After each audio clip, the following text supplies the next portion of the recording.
আমাকে যাদের একদমই দেখতে ইচ্ছা করেন আজকের ভিডিওটা কিন্তু একদমই তাদের জন্য না, কারণ আজকের ভিডিওটা অনেক বেশি কিউট। কারণ পুরো ভিডিওটা আমাকে অনেক বেশি কিউট লাগছে। আর ভিডিওটা হচ্ছে 11 তারিখের, তার মানে আমার বার্থডে ঠিক আগের দিনের ভিডিও। জন্মদিনের আগে ঈদের জন্য নিজেকে কিভাবে প্রিপেয়ার করলাম, প্লাস আমি নিজে বার্থডে গার্ল হয়ে নিজের বাসার সবাইকে যে কিভাবে সারপ্রাইজ দিলাম, সবকিছুই থাকছে আজকের ভিডিওতে। আশা করি ভিডিওটা তোমাদের ভালো লাগবে। চলেন বার্থডে গার্লের বার্থডের আগের দিনের ভিডিওটা শুরু করা যাক। আমি তোমাদের সবার প্রতি তানিশা ভাবে তোমাদেরকে ওয়েলকাম জানাচ্ছি আমার আরো একটা সুন্দর দিনের সুন্দর ব্লগে, যেখানে আমি সুন্দর সুন্দর গিফট খুলতেছিলাম, যেগুলো আমাকে আইজান ননি বানায় দিছিল। আমার বার্থডে হচ্ছে জুন মাসে, যেহেতু এখন জুন মাসই চলতেছে, কি বলতেছে এগুলো আমি তো জুন মাস আসা মানে আমি অনেক বেশি এক্সাইটেড থাকি। আর এই যে কানের দুলটা, এই কানের দুলটা ঠিক বিয়ের সময় আমার শাশুড়ি আম্মা আমাকে দিছিল, যাতে আমি রেগুলার সবসময় কানের দুলটা কানে পড়তে পারি। আর বিয়ের সময়কার প্রত্যেকটা গহনা যখন পরি তখনই মনে হয় যে নিজেকে নতুন বউ ফিল হয়। যাই হোক, আমি যে জামাটা পরে আছি এই জামাটা মাত্র আমি 200 টাকা দিয়ে কিনছিলাম, 300 টাকা দিয়ে কিনছিলাম। এটা ভিডিওতে বলার সময় ভুল করছি, ইভেন এখনো বলার সময় ভুল করলাম। ভুলে ভরা জীবন আমার, তাই চুলগুলা সবসময় গাছের সাথে আটকায় যায়, কিছু করার নাই। তারপরও চুলগুলাকে টেনে হিচ্ছে ঠিক করে নিলাম। এরপর এখন বের হয়ে যাবো। আর বের হওয়ার সময় নিজেকে এত বেশি কিউট লাগতেছে, যেটা আমি ভিডিওর শুরুতেই বলছিলাম। পুরো ভিডিও জুড়ে আজকে তোমরা তোমাদের তানিশা ভাবিকে কিউট তানিশা ভাবিকে দেখতে পারবা। তো আমার সাথে আজকে ইলিও যাইতেছে। কোথায় যাইতেছে এটা তো তোমাদেরকে বলতেই ভুলে গেছি। হাসান চেতু তো অফিসে চলে গেছে আমাকে রেখে। আমি সবার আগে যাব পার্লারে, কারণ ঈদ তো চলে এসেছে, তার মধ্যে আবার জন্মদিনও, মানে দুইটা ওকেশন একসাথে। আর এই দুই ওকেশনে যদি নিজেকে একটু সুন্দর না প্রেজেন্ট করা যায় তাহলে তো হইলই না। মানে ঘষে মেজে নিজেকে যদি কোনোভাবে একটু সুন্দর করা যায়। আর এইদিকে আমাদের এই বাসার সিঁড়িটা প্লাস সবকিছু মিলেই পুরান ভাইবটা আমার কাছে মনে হয় আমি জানি কলকাতার কোনো একটা পুরান বিল্ডিং এ থাকি। বাট আমার কাছে কিন্তু সবকিছু মিলে বেশ ভালোই লাগে। নতুন হোক পুরান হোক নিজের মানেই ওইটা ভালো লাগার একটা জিনিস। তো হেলমেট নিয়ে বের হয়েছি, বাইক না চালালে কি হবে বলো। যাই হোক, এই বাইকটা আমাদের না, তাই আবার চলে যাইতেছিলাম, কারণ ভুলে মানুষের বাইক চালায় নিলে ঈদের আগে পর আমাকে কি না কি বলে ফেলে। মুখের বিষয় হচ্ছে প্রথমত বের হয়ে কোনো রিক্সা পাইতেছিলাম না, বাট তারপরও যেটা পাইছি সেটাতে আমি খুশি হয়ে গেছিলাম, কারণ এই টাইপের লাল টুকটুকি মার্কা রিক্সাগুলোতে চড়তে আমার কাছে অনেক বেশি ভালো লাগে। রাস্তাঘাটে বসে আপনি যখন ভিডিও করবেন তখন সবার আগে হচ্ছে আপনার কান দুইটাকে বন্ধ করতে হবে, কারণ আশেপাশের মানুষ আপনাকে অনেক রকমের কথা বলবে, তখন আপনি শুনলে কিন্তু আর ভিডিও করার মনোবলই হারিয়ে ফেলবেন। গ্যারেজের এখানে এসে আমি কোনো লাভ লেটার লিখতেছিলাম না, আম্মুর ফোনে রিচার্জ করতে হবে ওই নাম্বারটা লিখে দিলাম। এটার পরে অনেক দুঃখে কষ্টে একটা সিএনজি ফাইনালি পাইছিলাম, কারণ ঈদের আগে তো বুঝোই সবকিছুর মধ্যে একটা রাশ চলতে থাকে। আর ওই রাশের থেকেও ভয়ঙ্কর রাশ হইতেছে গরম। ভাই সিএনজি তো উঠার পরে মনে হইতেছিল ডান দিয়ে বাম দিয়ে উপর দিয়ে শুধু গরম আর গরম নামতেছিল। আর রাস্তার জ্যামের কথা তো যদি নাই বলি ওটাই বেটার। কোথাও যাইতে নিলে রাস্তার এই জ্যামের কারণে অর্ধেক রাস্তা থেকে মনে হয় যে ধুর বাসায় ফিরে যাই, এটাই সব থেকে গুড ডিসিশন হবে। আমি অলওয়েজ যখন ধানমন্ডি আসি আমি এই জায়গাতে আসতে গেলে আমি হারায় যাই। তো ফাইনালি আমি চলে আসলাম ধানমন্ডি 4 নম্বর মাঠের এখানে। তো এই যে আমরা চলে এসেছি হচ্ছে ডলিস মেকআপ হ্যাভেনে, যেটা হচ্ছে ধানমন্ডি 4 নম্বরে পড়েছে। আর ওদের ফেসবুক পেজটা আমি এখানে ট্যাগ করে দিতেছি, প্লাস আমার ভিডিও তো ট্যাগ করা থাকবে, অবশ্যই তোমরা চেক করে নিও। ঢুকতে এই জায়গাটা আমার অনেক বেশি ভালো লাগে। এখানে অনেকগুলো বেঞ্চ করা আছে আর ছবি তোলার জন্য একটা পারফেক্ট জায়গা। তো এখানে দাঁড়ায় যদি একটু ছবি ভিডিও না করি তাহলে তো কোনোভাবেই হইলো না। আর আজকের ভিডিওতে তোমাদের সাথে আমি আমার চুলের জন্য একটা ট্রিটমেন্ট, যেটা একদম ফ্যান বলতে পারো, ইভেন আমি এটা অনেক বেশি পছন্দ করি। এটা আমি প্রতি মান্থে একবার করার চেষ্টা করি। এই জিনিসটা তোমাদের সাথে শেয়ার করবো, যেটার পর তোমার চুলগুলো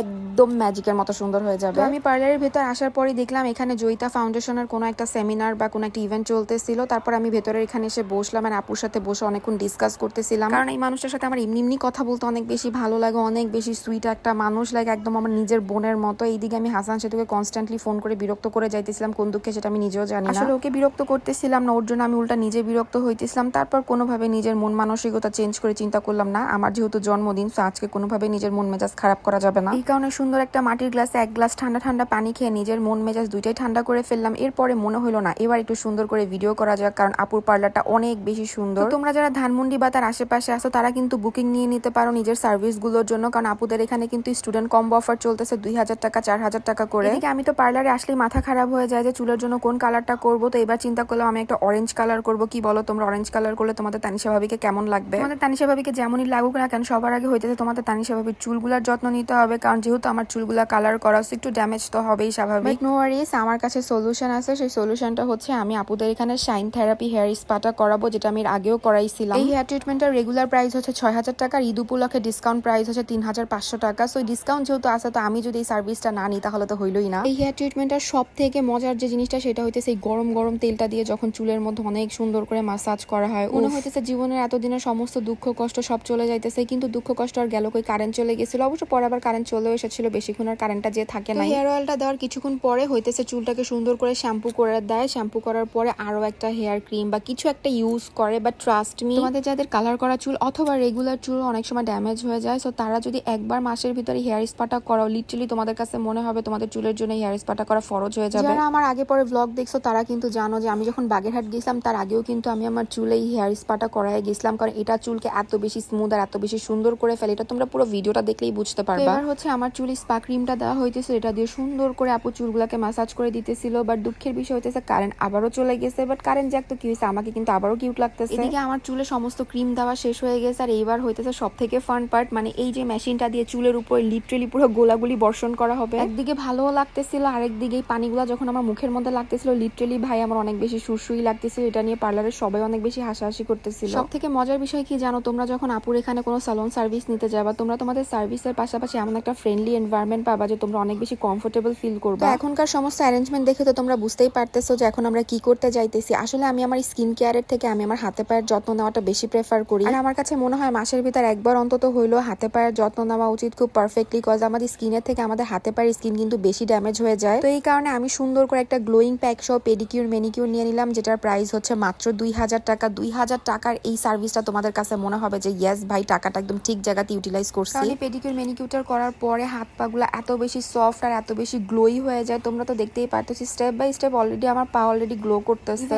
স্কিনের পাশাপাশি কিন্তু এগুলো আমাদের নেইলসকেও অনেক বেশি ভালো রাখে, কারণ এটার মধ্যে নেইলসে কি যেন একটা ক্রিম দেওয়া হয়, যার কারণে আমাদের যে নেইলসের মধ্যে প্রবলেমগুলো হয় ওগুলাও রিমুভ হয়ে যায়। পাশাপাশি পেডিকিউর ম্যানিকিউরটা করার সময় যে একটা মাসাজ দেওয়া হয়, ওই যে শুরুতেই বলছিলাম না যে এই মাসাজে তোমার জীবনের সমস্ত দুঃখ কষ্ট দূর হয়ে যাবে। মানে যখন দেখবা দুনিয়ার সমস্ত দিক থেকে সমস্ত রকমের পেরেশানি মাথায় এসে ভর করতেছে, তখন চোখ বন্ধ করে পার্লারে চলে যাবা, ফোন টোন সবকিছু বন্ধ করে দিবা এন্ড নিজেকে একদিন সময় দিবা, দেখবা যে কি পরিমাণ শান্তি লাগে ওটা আসলে বলে বুঝাইতে পারবো না। আমি একটু চাইছিলাম হাতে পায়ে নেল পলিশ দেওয়ার জন্য, তো সুন্দর একটা কালারের নেল পলিশ দিয়ে দিয়েছি এন্ড লুক এট মাই হাত পা কি যে সুন্দর লাগতেছিল। ওয়াও, ভিডিওর কারণে একটু ডার্ক লাগলো বাট রিয়েল অনেক বেশি সুন্দর লাগতেছিল। এরপরে আমি আমার সুন্দর করে চুলগুলাকে শুকানোর জন্য চলে এসেছি। আর চুলগুলার কথা কি বলবো, মাশাআল্লাহ থুতু থুতু, তোমরা কিন্তু কেউ মাশাআল্লাহ বলতে ভুলো না। মানে কালার করা চুল যে কি পরিমাণে স্মুথ সিল্কি শাইনি লাগতেছিল, ওয়াও, মানে আমি নিজে দেখে নিজের চুলের প্রেমে নিজেই পড়ে গেলাম। তোমরা কে আমার চুলের প্রেমে পড়ে গেছো অবশ্যই কমেন্ট করে জানাবা। তোমরা যারা ঈদের আগে একটা পারফেক্ট স্যালন সার্ভিস নিতে চাইতেছো অবশ্যই তোমরা ডলিস মেকআপ হেভেনে চলে যাইতে পারো। আর ঈদের একটা ধামাকা অফার হইতেছে 2500 টাকায় কিন্তু তোমরা যে কোনো আইল্যাশ এক্সটেনশন করতে পারবা যে কোনো ডিজাইনের। সবার কাছ থেকে বিদায় নিয়ে নিলাম। আর এইদিকে আমাকে নিতে আসছে হাসান সেতু। সবার আগে এসেই লোক হচ্ছে আমার চুল চেক করতেছিল, মানে এই লোককে প্যারা দেওয়ার জন্য আমি যদি একটু পার্লারে আসি তো সেটাইতে সে প্যারা খাইতে থাকে। তার কথা হইতেছে আমি পার্লারে আসলে আমি নাকি চুল কাটতে থাকি। এইদিকে আমি হাসান সেতু আর চিন্ময় সরকারকে বলতেছিলাম যে দেখো আমার নখগুলো কত বেশি সুন্দর লাগতেছে, আর এখন এই সুন্দর সুন্দর হাত দিয়ে আমি অবশ্যই কাবাব খেয়ে আমার নিজের নখগুলো নষ্ট করতে চাই না। তারপরও কিছু করার নাই, স্টার কাবাবের কাবাব ভাই খাইতে তো অনেক বেশি মজা হবে। হাত দিয়ে খাইতে না পারি তো কি হয়েছে, চামচ দিয়ে তো খাইতে অবশ্যই পারবো। তো এবার সুন্দর করে খেয়ে নিতেছিলাম কারণ অনেক বেশি ক্ষুধাও লেগে গেছিল। খাওয়া দাওয়া শেষ করে বের হওয়ার পর ইলি আমাকে আবার বেলি ফুল কিনে দিছিল, কারণ বেলি ফুল আমার অনেক বেশি পছন্দের। ইভেন আমার পছন্দের প্রত্যেকটা মানুষকেই বলা আছে রাস্তাঘাটে দুনিয়ার যেখানে বেলি ফুল দেখো না কেন, আর সাথে যদি আমি থাকি আমাকে বেলি ফুল কিনে দিতে হবে মাস। তো এই তো হাঁটতে হাঁটতে চলে আসলাম বসুন্ধরার গেটের এখানে। ভাবছিলাম যে বাসায় যে হুট করে সবাইকে সারপ্রাইজ দেবো, কিন্তু আমি আমার আম্মুর সাথে আসলে মিথ্যা কথা বলতে পারি না। আম্মু জাস্ট একবার আমাকে বলতেছিল ময়না তুমি কি আজকে বাসায় আসবা, আর ওখানেই ময়না গলে যেয়ে বলছে যে হ্যাঁ আম্মু আমি বাসায় আসতেছি, বাট তুমি আইজান ননিকে বইলো না, কারণ আমার খুব ইচ্ছা ছিল যে আমার জন্মদিনের প্রথম কেকটা আমি আমার পরিবারের সবার সাথে কাটবো। আসলে আমার কখনো এরকম ফ্যান্সি করে বার্থডে করতে ইচ্ছা করে না। আমার বার্থডে মানেই হইতেছে বার্থডে বলো বা অ্যানিভার্সারি বলো বা যে কোনো স্পেশাল ওকেশন বলো, ঈদ যেমন আসতেছে আমার কথা হইতেছে আমার পরিবারের সবার সাথে কাটানো সময়গুলো আমার জন্য বেস্ট সময়। এই ক্ষেত্রে সবার সাথে আমার চিন্তাধারা নাও মিলতে পারে। যাই হোক, এই যে চলে আসলাম বাসাতে, আর আমাকে দেখে আইজান ননি লিটারেলি অবাক হয়ে গেছিল। তারা হচ্ছে ভাবছে আম্মি কালকে আসবে, এই কারণে তারা আবার আমার জন্য অনেক গিফটের অ্যারেঞ্জমেন্ট করতেছিল। হঠাৎ করে আমাকে দেখে লিটারেলি আইজান ননি অনেক বেশি অবাক হয়ে গেছিল, আর অবাকের পাশাপাশি অনেক বেশি খুশিও হয়ে গেছিল। এটার পর হঠাৎ করে আমাকে ড্রয়িং রুমে নিয়ে যাওয়া হয়েছে। আমি তো জানি যে আমি একটা কেক নিয়ে আসছি, এটার পর দেখলাম আমার ভাইও আমার জন্য একটা কেক নিয়ে আসছিল, কারণ ওই যে আমি আমার আম্মুকে বলছিলাম যে আম্মু হ্যাঁ আমি আসতেছি, তো আম্মু ভাইয়াকে বলছিল, তো ভাইয়া ভাবি আবার একটা কেক নিয়ে আসছিল। শুধুমাত্র আইজান ননি জানতো না। সো ইয়েস, বার্থডের প্রথমটাই আমি যেমন ভাবে চাইছিলাম অমন ভাবেই শুরু হইলো আলহামদুলিল্লাহ। তোমরাও আমাকে এত বেশি ভালোবাসা দিছো, অনেকের মেসেজে রিপ্লাইও করতে পারি নাই, তার জন্য আমি অনেক বেশি সরি, বাট আমি সবার মেসেজই দেখেছি। অনেক অনেক ধন্যবাদ। এভাবে তোমরা আমাকে ভালোবাসো, আমাদের জন্য দোয়া করো যাতে আমি সবসময় আমার দুই পরিবারকে নিয়ে একসাথে ভালো থাকতে পারি আর তোমাদেরকেও একসাথে রাখতে পারি। So yes, that's all for today. ইনশাআল্লাহ দেখা হইতেছে সামনের ভিডিওতে। সবাই ভালো থাকো, সুস্থ থাকো, সেফ থাকো, আমাদের জন্য দোয়া করো। আজকের মতো আল্লাহ হাফেজ।